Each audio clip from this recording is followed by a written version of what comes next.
Hello, everyone, and welcome back to the Dr. Nasir Shaikh Show. I'm your host, Dr. Nasir, and what's on tap for today? Well, we're continuing the debate series between the Double D, Dinesh D'Souza, and Cenk Uygur of the Young Turks, who we affectionately like to call the Young Jerks. It was a long debate. We trimmed it, spliced it, and diced it into smaller sections. I believe this is part 11, folks, of the debate between Dinesh and Cenk Uygur. Let's get to the video clip right now. Last part here, and I'm glad both of you... Look, you say the Koch brothers, I say Soros. We know about all that. I'll get them both out. Let's get them both out. So I think there is a shared, I'm glad both of you agree that we do need reforms in our campaign finance system and that the process is currently corrupt. So we agree on that. Let me ask one final question because we have a lot of young people here in the audience. And, you know, when I read about some your movies and things, it seems like a totally, we're about to lose our country if we elect certain people. And also, similarly, Cenk, you talk about how we can't trust a lot of people in politics and it's very corrupt, and we both agree on that. Here's the final question. Why should, and you mentioned the founders. The founders talked about a lot in the Federalist Papers that we need the participation of the American people in order for a democracy to thrive. So, given that context, why should all the young people here be interested in politics and should be engaging more actively instead of believing that the whole system doesn't work and we shouldn't have anything to do with it? Do you mind going first? Oh, no, sure, no problem. So the founding fathers were geniuses, and they were also revolutionaries.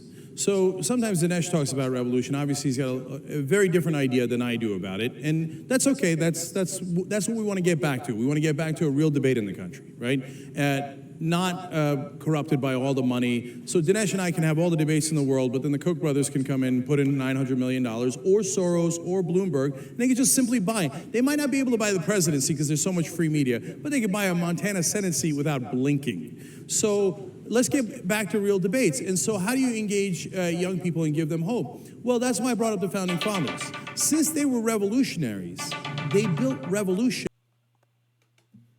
institution. Not a violent one. They had to resort to muskets to get rid of tyranny. But they said, hey, you should do a revolution against this document that we wrote.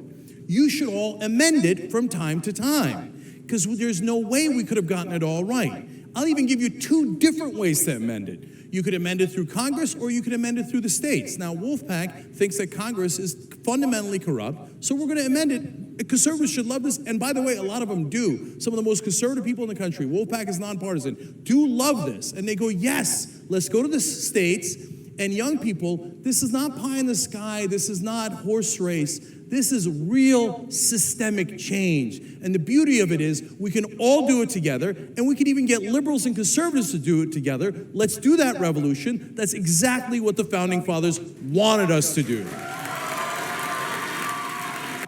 Now, I will have to say, this is the first time in this entire debate that Cenk Uygur is, I believe, or at least I could basically be in agreement with him. I'd have to see the finer points and details to see how extensive he's talking about. But there is something in terms of that for the average citizen right now to get things done that you want done. When you send your elected representative, something happens to them when they get to Congress, especially on the Republican side.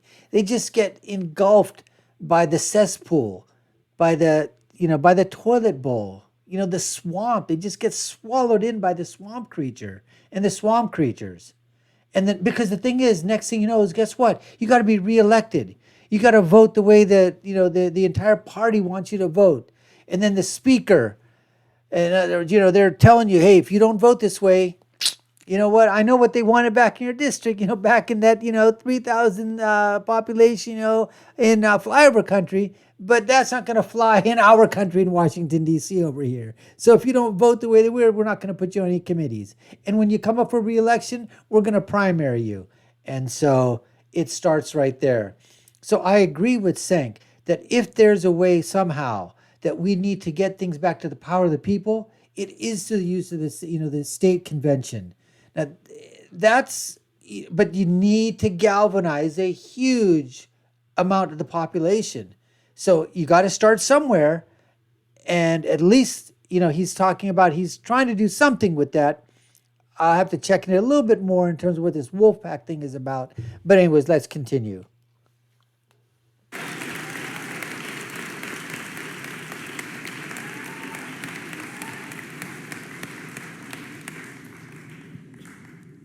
When someone talks about who is a conservative in America, is someone who conserves. But conserves what? Cenk says, who conserves slavery? No. A conservative is someone who conserves the ideals of the American founding. That's what we conserve. Now, what is the main choice that young people face? I'd like to give you my own immigrant take on this. As I mentioned earlier, a society is not judged by how it treats the rich guy or the guy at the top. It's judged by what kind of life it makes possible for the guy at the bottom who's trying to come up. And it seems to me that in this, there are really two options. One party looks at America as a ladder of opportunity. Now, the government does have a role to hold the ladder, and that means to protect rights, property rights, rights of contract, and so on, patents, etc. And so your job then is to climb up the ladder. It's up to you. How far you get, it's partly a function of luck, and it's partly a function of how you do. But there's another approach in America, and that is, I call it the approach of the rope. And this is a group of guys who are sitting on top of a building. They don't really believe in ladders. Their point is that ladders are illusory. They say, we're going to let down a rope. And we're asking you, little guy, to hang on to the rope, and we will pull you up. Now, on the face of it, that's more appealing, because you don't have to climb, you just got to hang on. But you have to remember that the rope is very precarious. You're at the mercy of the guy holding the rope. If he decides to let you go, down you go. And second, you will never have that satisfaction of earned achievement of knowing that you did it. Because you didn't do it, someone else did it for you. So the real difference, it seems to me, is over whether we as young people, as Americans, do we want the ladder of opportunity, or do we want the rope that I think all too tragically has for many people become a noose? Thank you very much.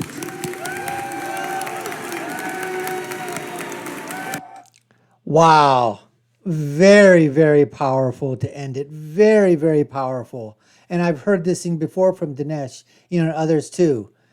Basically putting it into a story. Emotion. I mean, it really drives home the point. Much more than... He could have fired out statistics, right? Of people climbing the ladder. Statistically, this is what happens. Versus statistically, here's welfare and, the government handing everything out to everybody. He could have done that too. And he'll be going...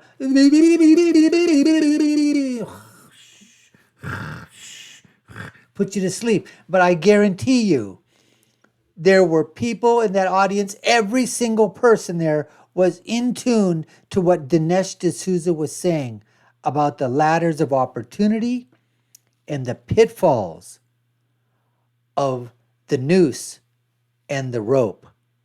And that hit home, and they showed that little thing where even Cenk, you could see, if you go back over this thing and you see when they pan Cenk while this was going on, Cenk's going, holy crap. I got killed in the beginning of the debate. I got killed in the middle of the debate.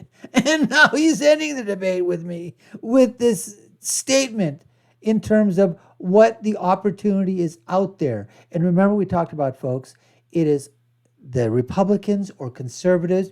We always talk about that in terms of there should be,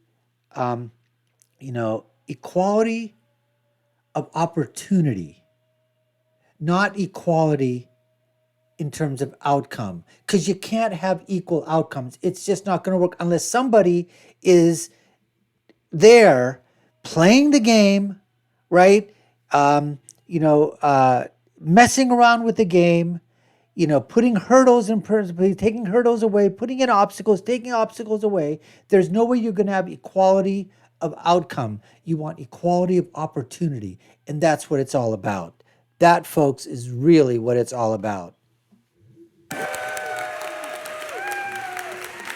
So let me just say, first of all, I think we've had a great debate, and I just want to say thank you to Cenk, thank you to Dinesh. I think we've had a great discussion here. And since we were talking about the Founding Fathers, and because we have so many young people, the only thing I want to say is that we should not be disillusioned from this whole system, because all the corruption that we're talking about only reinforces itself if we do not participate.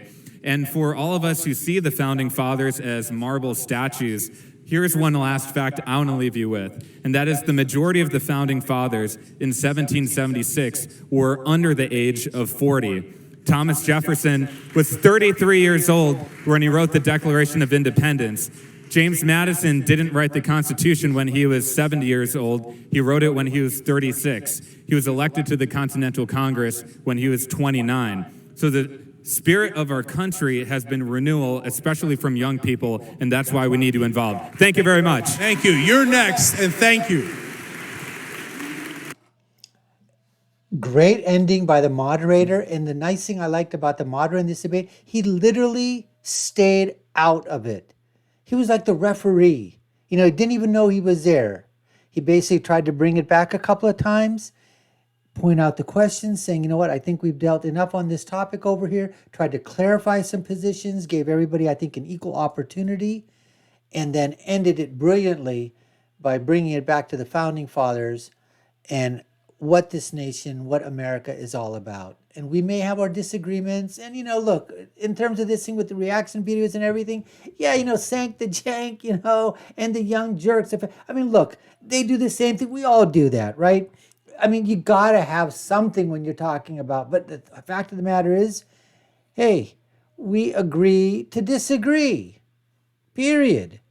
We point out some inconsistencies. If I've got some inconsistencies, point them out. If you think that I flip-flop, point it out. If you think that my facts are wrong, point it out. I'll take a look. I'll see if I was wrong. If I was, fess up to it. If I wasn't, I'll say that, you're making stuff up. You're saying things that I never said before. Anyways, folks, we appreciate you taking the time to watch. You've been watching the Dr. Nasir Shaikh Show. I've been your host. My name is Dr. Nasir. And if you haven't done so already, subscribe to the channel, hit that notification bell, like, share, and follow us. Put your comments down below. We'd love to know what you think. I'll leave you with my final thought, which is, when you're right, you're right. And when you're left, you're wrong. Watch these entire series, folks. They're in our, in our cache on our webpage on the YouTube site. Check out all our videos. We appreciate so much. And I said before, take care and stay safe.